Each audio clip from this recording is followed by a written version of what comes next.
नौनभेट के ग्राम वासियों को मेरा नमस्कार। और मैं बता देना चाहता हूं, हम पिछले कई दिनों से गांव गांव जा रहे हैं। हमने पूरी बुधनी विधानसभा के एक एक गांव में जाकर कार्यक्रम किया है और हमारा उद्देश्य क्या है, मैं सबसे पहले आपको वो बता देना चाहता हूं। दोस्तों, लोकतंत्र में असली मालिक जनता है। कौन है? जनता है। लेकिन हम अपना वोट डालने के बाद 5 साल के लिए सो जाते हैं। ईमानदारी से बताना, सो जाते हैं कि नहीं? जब भी हमारे जनप्रतिनिधि हमारे गांव में आते हैं, हम उनसे प्रश्न नहीं करते। चाहे वो सरपंच हो, चाहे वो जनपद हो, चाहे वो जिला सदस्य हो, चाहे वो विधायक हो, चाहे वो सांसद हो, चाहे वो मुख्यमंत्री हो, चाहे प्रधानमंत्री हो, ये सभी जनता के सेवक है और लोकतंत्र में असली मालिक जनता है। लेकिन हुआ क्या? जो मालिक है वो चुपचाप बैठ गए और जो सेवक है वो मालिक बन के बैठ गए। दोस्तों, इन सेवकों ने आपके बच्चे की शिक्षा को खत्म कर दिया।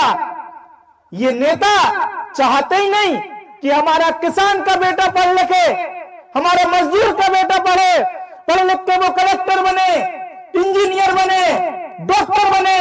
ये नेता चाहते हैं कि आपका बेटा अनपढ़ रहे और इन नेताओं के झंडे और बैनर उठाए और इनके नारे लगाए। ये नेता नहीं चाहते कि आपका बेटा पढ़ लिख के इनसे प्रश्न करे और इनसे पूछे कि 5 साल में आपने हमारे लिए क्या करा, हमारी शिक्षा व्यवस्था को सुधारने के लिए आपने क्या करा। क्योंकि इन नेताओं के बेटे तो विदेशों में पढ़ते हैं, आप इतिहास उठा के देख लीजिए। उनको क्या मतलब आपके बच्चे की शिक्षा से? आज सरकारी स्कूलों की हालत देखो, कहीं छत टपक रही है, कहीं सरकारी टीचर पढ़ाने ही नहीं जाते, कहीं अतिथियों को भरोसे स्कूल चल रहा है। बेचारा गरीब क्या करेगा? क्योंकि सब इतने सक्षम नहीं है अपने बेटे को प्राइवेट स्कूल में पढ़ा सके और उसका खर्चा उठा सके। दोस्तों, इन नेताओं ने आपके बच्चे की शिक्षा तो खत्म कर ही दी, साथ में आपके बच्चे को बेरोजगार भी रख दिया।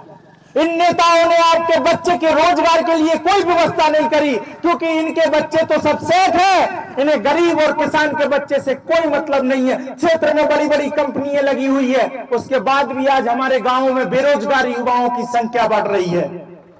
किसान भाइयों, इस सरकार ने आपके साथ भी धोखा किया।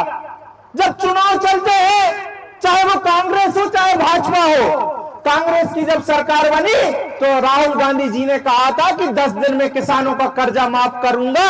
किसी भी किसान का कर्जा माफ नहीं हुआ। और जब चुनाव चल रहे थे, भाजपा सरकार चुनाव में किसानों से वादा किया था, घोषणा पत्र में दिया था कि हमारी सरकार बनेगी तो किसान का गेहूं 2700 रुपए प्रति क्विंटल खरीदेंगे और किसान की धान 3100 रुपए प्रति क्विंटल खरीदेंगे। बताना आप ईमानदारी से, किसी का गेहूं 2700 बिका क्या? किसी की धान 3100 रुपए प्रति क्विंटल बिकी क्या? नहीं बिकी। सिर्फ चुनाव के समय वादा करते हैं और वादा करके भूल जाते हैं। आप लोगों का सहयोग रहा तो आने वाले समय में जन सर्वोदय संगठन आपकी आवाज को इस क्षेत्र में ही नहीं, विधानसभा और लोकसभा में उठाने का काम करेगा। किसान भाइयों, ये वही सरकार है जो आपको अपनी फसल बेचने के लिए वेयर हाउस पे 4-4 दिन लाइन में लगा कर रखती है। ये वही सरकार है जब आपको खाद की जरूरत पड़ती है तो आपको 4 बजे रात से सहकारी समितियों के सामने लाइन में लगा कर रखती है। ये वही सरकार है जो आपको खाद और यूरिया ब्लैक में मिलता है, महंगा खरीदना पड़ता है।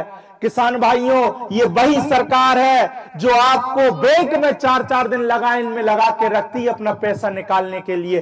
तो अब समय आ गया है इन नेताओं को लाइन में लगाने का, क्योंकि पिछले 25 सालों से आपने इस विधानसभा और लोकसभा क्षेत्र में वोट देने का काम किया है। अब विचार करने का समय है कि इन 25 वर्षों में क्षेत्र को मिला क्या?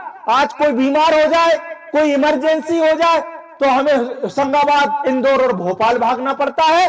बड़ा ही दुर्भाग्य है इस क्षेत्र की जनता का कि हमारे बक्ता में हमें तमाम सुविधाएं उपलब्ध नहीं है कि किसी का एक्सरा हो जाए, सोनोग्राफी हो जाए, किसी को अटैक आ जाए तो उसका इलाज हो जाए, किसी को सर्पदंश हो जाए तो उसका इलाज हो जाए, किसी को इमरजेंसी हो जाए या डिलीवरी होना हो तो हमें होशंगाबाद रेफर कर दिया जाता है। इससे बड़ा दुर्भाग्य क्षेत्र का और कोई हो नहीं सकता। ये दीपक चौहान आपको विश्वास दिलाता है। आपने इतने दिन तक इन नेताओं पर विश्वास किया, एक बार आप जन सर्वोदय को सहयोग और आशीर्वाद दो। हम आपके बच्चे की शिक्षा के लिए, आपके बच्चे के रोजगार के लिए, इस क्षेत्र में स्वास्थ्य सुविधाओं के लिए संघर्ष करेंगे और उनको पूरा कराने का काम करेंगे।